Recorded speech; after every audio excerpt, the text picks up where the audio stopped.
Olá, como vai? Seja bem-vindo, seja bem-vindo. Estamos aqui mais uma vez no A História da Foto, recebendo o professor Carlos Eduardo Vidigal. O professor Carlos Eduardo é mestre em História e doutor em Relações Internacionais e é professor do Departamento de História da Universidade de Brasília. Seja bem-vindo, professor. Obrigado, João Beto. E uma vez mais com uma foto que traz um pouco de política brasileira, um pouco de relações internacionais. A foto de hoje é a foto em que o presidente Fernando Collor, junto com o seu vice-presidente Itamar Franco, no dia 15 de março de 1990, recebe os cumprimentos do líder cubano, o presidente Fidel Castro. Professor, contextualize essa foto para a gente, vamos tratar desse tema. Vamos. Pois é uma foto emblemática, né, de um momento em que direita e esquerda, digamos, estão dialogando. Um momento em que o Brasil está no processo de redemocratização, ainda afirmando um certo ideal de desenvolvimento, e dois aspectos importantes na nossa política exterior do período, que é a integração sul-americana a partir do Mercosul, não é? Collor, que em 91, né, em março de 91, vai assinar a Carta de Assunção, né, o Tratado de Assunção, e é o momento também do avanço brasileiro na área ambiental com a Rio 92. Então nós temos um processo em que o Brasil se apresenta no cenário internacional como um país democrático e interlocutor válido. Deixa eu fazer uma observação, professor. Antes de avançar no internacional, eu posso dizer que Sarney é o presidente da reabertura, é o presidente da abertura, e o Collor seria o presidente da redemocratização? Não sei, nós historiadores consideramos sempre o processo, né? Então nós poderíamos voltar ao período do Geisel, né? Quando Geisel e Golbery decidem fazer a distensão do regime, como eles chamavam. Poderíamos incluir aí Figueiredo, incluir Sarney, mas é um processo, né? Durante o governo Sarney ainda havia muita dúvida sobre o dia seguinte, sobre os passos que seriam dados na redemocratização. A eleição de 1989, por mais conturbada que ela tenha sido, eu acho que ela marca, sim, um momento importante neste processo de afirmação da democracia. Certo. Lembrando que Fidel Castro havia estado uma primeira vez no Brasil, visitando Brasília, que ainda estava em processo de construção. Ele foi recebido por Juscelino Kubitschek e Niemeyer foi o guia dele pela cidade de Brasília. A partir dessa foto, a partir desse momento, o que acontece nessas relações Brasil-Cuba? Como ela se encaminha? As relações Brasil-Cuba tinham sido rompidas em 64 e serão restabelecidas no governo Sarney, quando o Brasil já se apresentava como uma espécie de líder regional, embora sempre estivesse presente, e continua até os dias de hoje, o Brasil um pouco isolado em razão da língua portuguesa, cercado, né, de países... O grande irmão que fala diferente. Castelhano, o grande irmão que fala diferente. Mas o Brasil, em razão da sua dimensão territorial, população, pujança econômica, se coloca na região como um tipo de liderança. E há um empresariado brasileiro interessado na integração regional. Então, esse cumprimento, ele simboliza não só a democracia, o diálogo com todos os países da região, mas também esse projeto brasileiro de integração latino-americana. Depois dessa visita a Brasília, a posse de Fernando Collor, ele tem uma reunião no Rio de Janeiro com Roberto Marinho e depois ele vai a São Paulo, o presidente, o líder Fidel Castro, que seria para a instalação do Fórum de São Paulo. O senhor tem esse conhecimento, essa ideia? O Foro de São Paulo, ele é um foro. Não é nenhuma instituição que tenha alguma densidade política mais significativa. Mas as esquerdas latino-americanas, elas sempre dialogaram. Isso já vinha, inclusive, de décadas anteriores. Quando dos regimes autoritários, nos anos 60 e 70, por exemplo, um grande número de intelectuais latino-americanos, inclusive brasileiros, foram para o México. Trabalharam nas universidades mexicanas, publicaram pela editora Fundo de Cultura Econômica. Então há uma comunidade latino-americana que se coloca à esquerda do espectro político, que anima, então, esse tipo de contato, esse tipo de reunião. Professor, o senhor fala que as relações foram rompidas com Cuba e ficou muito tempo o passaporte brasileiro dizendo este documento não é válido em território cubano, não teria validade em território cubano. Quer dizer, os militares, então, eles fomentaram, levaram ao rompimento das relações. Esse momento é o de um reencontro, né? Então, o senhor disse que Sarney reata as relações com Cuba e Collor, pelos cumprimentos, consolida. E qual foi a atitude dos militares? Resistiram, reagiram, se colocaram contra? Não, você me fez lembrar primeiro o embaixador Manuel Pio Correia, né? Ele, no seu livro de memórias, O Mundo em que Vivi, ele conta que ele ordenou que os passaportes brasileiros fossem carimbados em letras garrafais vermelhas, não é válido para Cuba. Mas quem ia até Cuba passava pela Cidade do México e recebia uma folha avulsa para viajar até Havana. Então esse era praticamente o único trajeto para se chegar em Cuba à época. Agora, os militares olham com desconfiança, mas não podemos generalizar o pensamento político-militar. Existem correntes internas diferentes entre si, aqueles que realmente se imbuíram daquele espírito da Guerra Fria de combate ao comunismo, e outras correntes nacionalistas, desenvolvimentistas e com preocupação social também estão presentes nesse processo. E nesse momento da foto, os militares já estão suficientemente enfraquecidos para que não haja nenhuma ação nesse sentido de pressão sobre o governo. Afinal de contas, o Brasil pode se relacionar com países de diferentes regimes políticos, né? As grandes potências sempre fazem isso. E o presidente Collor, inclusive, ele tinha dado fim ao SNI, o que por si só já foi uma diminuição do poder militar na gestão do Estado, digamos assim. Posso ter esse raciocínio? Mas eu sempre desconfio que a inteligência das Forças Armadas, elas nunca desapareceram no final das contas. Mas era uma sigla muito forte, sim, o SNI. Congregava, né, toda a comunidade de inteligência. Não, sem dúvida alguma, foi uma atitude bastante relevante. Certo. A respeito ainda de militares, professor, num outro programa, o senhor disse que o Mercosul, queria se eu voltar a esse raciocínio, o Mercosul ele é resultado de uma ação do pensamento dos governos militares que permite então que haja esse congraçamento, essa formação de um bloco no continente.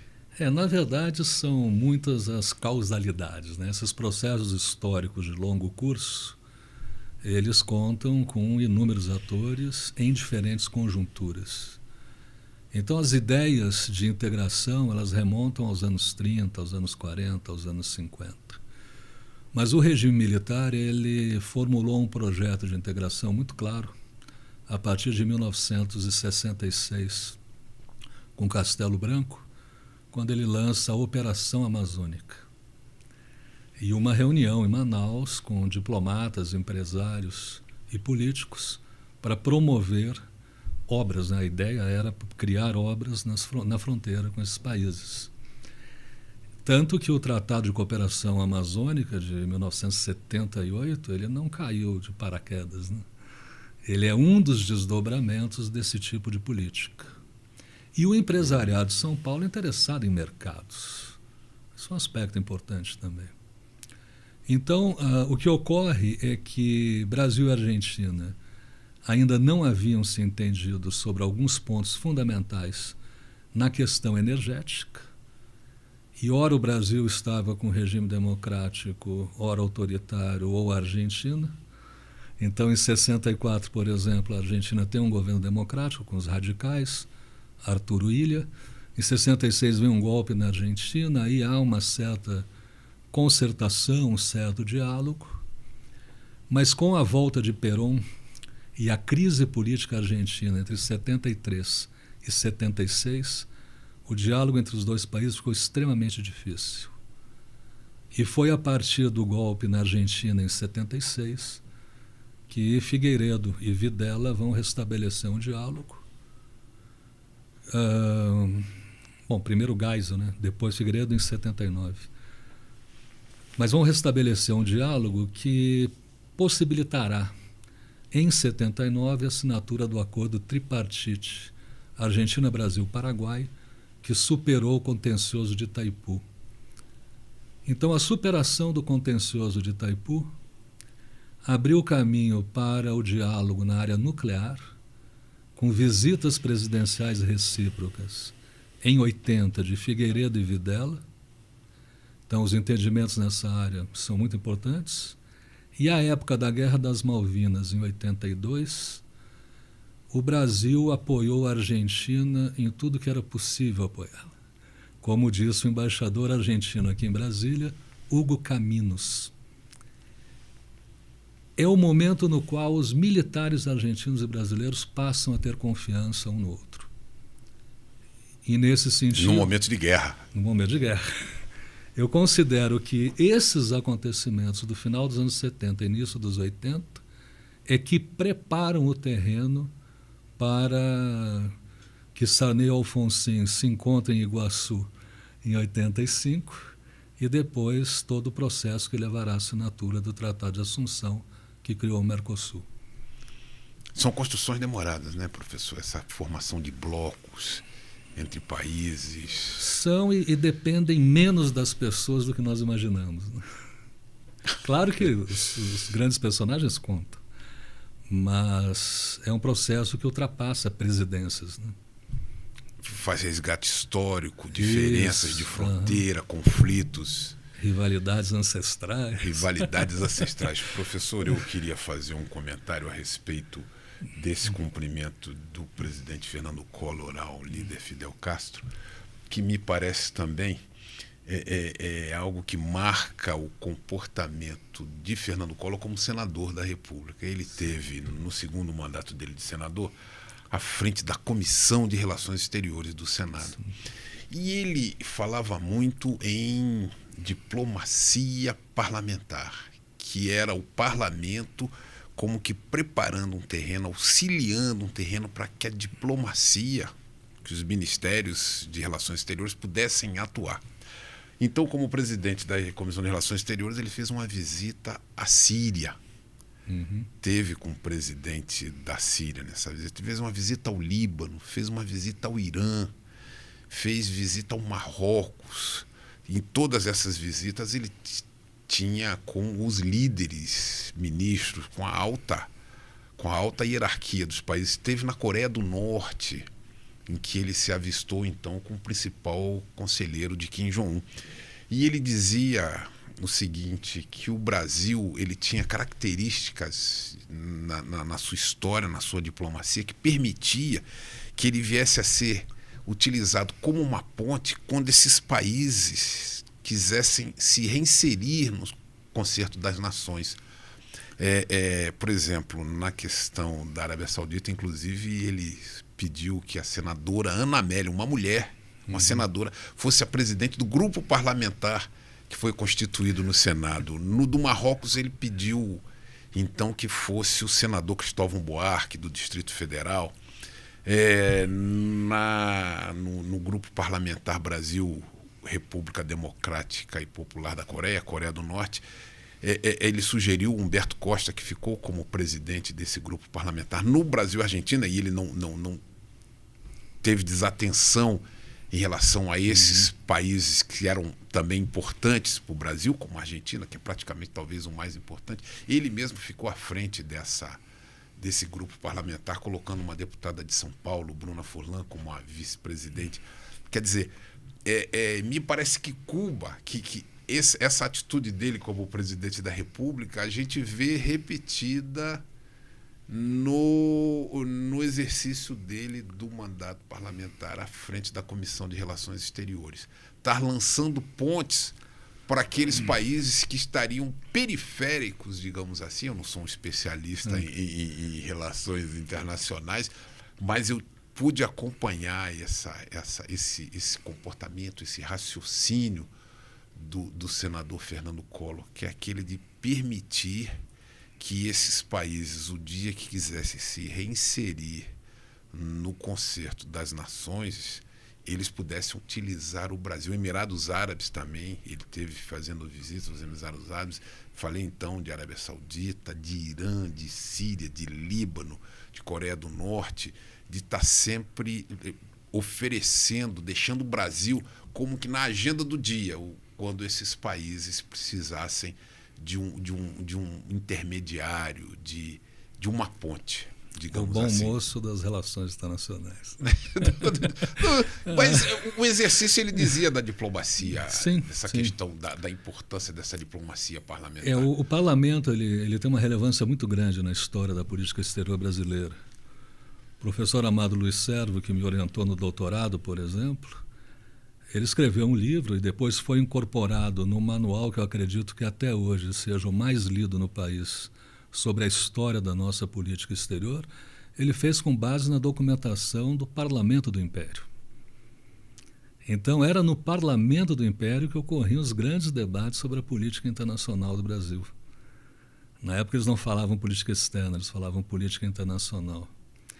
Quando se destacou o Paranhos, o pai do Barão do Rio Branco, o Visconde do Rio Branco, que legou todo um pensamento diplomático que até hoje, volta e meia, é referenciado nessa área. Então o papel dos presidentes e o papel do parlamento, eles têm uma importância muito grande, principalmente nos períodos democráticos. Então na foto nós temos o Collor exercendo realmente esse papel.